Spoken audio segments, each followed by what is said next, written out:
Okay, ate era amawulire amalala genkuleetedde munnange, nnaku zino tubadde tulaba akayimba akatrending akagamba ogunde gunde. Ayi Ssaabasajja Ogunde Sawula, oba okitegeera munnange akayimba ako katrendinze nnyo, kaali kaabula naye omanyi ba TikTok bano nabo tebatudde 24/7 babeera bayiiya, obwongo bubeera bubatokota. Akayimba ne bwe kaba kaali ka myaka 10 bakanoonya ne bakakomyawo ne katrendinga buto, oba okitegeera munnange twali tuli awo ng'akayimba katrendinga ogunde gunde. Ayi Ssaabasajja Ogunde nkugambye, era bangi mukakozeemu challenge nakati kakyatambula.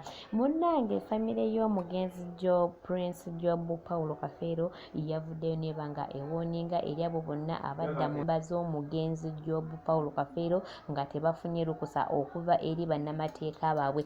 Bavuddeyo ne babawooninga ne babagamba mu kikomye, era ne bagamba nti yenna gwe banaddamu okubeera ng'awulira nga akola oluyimba nga tafunye lukusa oba akoze ki oba akoze ki, amateeka gagenda kuba nga gamukolako ng'obuyinza we bulagira. Ne bavayo ne bawooninga Kid D ne Lily Puzzle. Remember omwana mulenzi Lily Puzzle bwe yali agenza okusisinkana Museveni this weekend ewedde, yagenda mu studio, yategeera nti agenda kumitinga omukulembeze w'eggwanga, n'agenda mu studio n'aba nga akola akayimba n'akaddamu n'agattamu ebigambo ebibye ebitali bya mugenzi bye yayimba. So kati we baakiwulidde ne balaba nga akayimbye ne bavaayo ne batabuka buto. Remember family eno yali yavaayo dda long time ago, oba okitegeera, nevaayo newooninga abayimbi ababeera nga badda mu nnyimba z'omugenzi ono. Era Kafeero Swaz n'avaayo nnyo ekintu ekyo n'agezaako okubeera nga ye yakulemberamu famire, ne bavaayo okubeera nga bakirwana ne baleeta bannamateeka baabwe.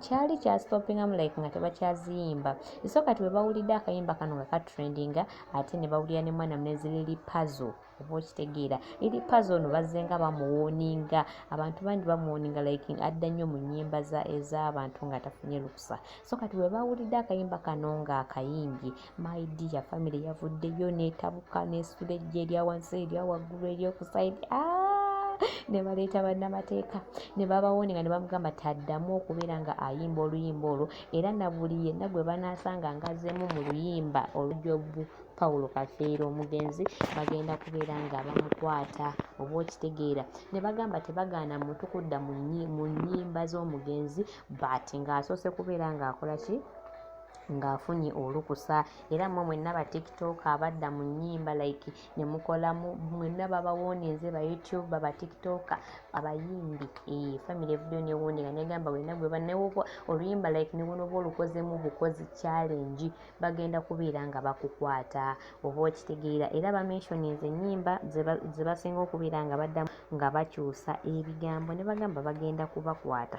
Ne bagamba mweddeko, olina kusooka kubeera nga okola ki, osaba olukusa basooke balyoke bakukkirize. Era nga mu nnyimba zino olusooka luliko Dipo Naziggala ne Kiwenya Amazima, oba okitegeera,